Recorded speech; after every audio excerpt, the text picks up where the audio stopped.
caalaa sin hunda bira nuuf haa ga'u jenna. Yeroo kana ammoo sabboontuu Oromoo kan taate seenaa ishee kan isin hubachiisnu ta'a. Bakka jirtanitti nu hordofaa. Izaar Uzaar yookiis Asteer jedhamti. Abbaan ishee misiyoonarii turan.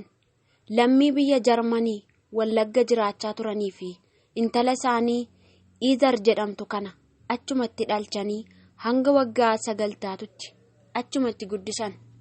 Haa ta'u malee yommuu ishiin waggaa 9 taatu gara biyya isaanii Jarmaniitti fudhatanii deeman. Izaar aadaa, safuu fi duudhaa Oromummaan guddatte. Hawaasni Oromoo Wallaggaa sabboonummaa waan dhaalchiseef sabboontuu taatee jaalala Oromummaan guddatte. Biyya Jarmanii erga deemtee barnoota ishee hanga yuunivarsiitii hordoftee cimina guddaan xumurtee PhD ishee Switzerlanditti barachuu eegalte. Waggaa hanga kana yommuu biyya Jarman jiraattu biyya itti dhalatte Oromiyaa lalistuu dagachuu hin dandeenye.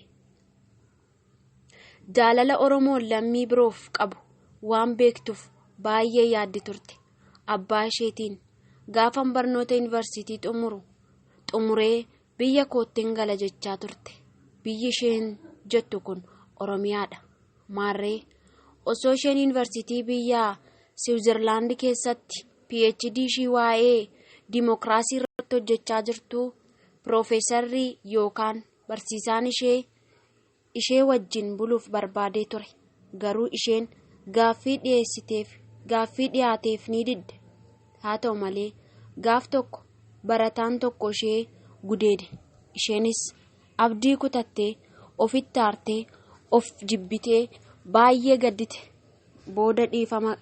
Booddee miidiyaatti himattee yuunivarsiitichis dhiifama gaafate. Sana booda gara Oromiyaa dhufuuf murteessite. Tikkeetta xiyyaaraa murattee Wallagga lixaa magaalaa Mandii dubartiin ishii baattee guddifte waan jirtuuf ishii bira dhufte. Dubartiin kun baay'ee gara laaftuu fi garraamiidha. Izaaris Mandii dhuftee dubartii kana argatte. Yeroo ammaa ishii wajjin jiraachaa jirti. Ajaa'iba!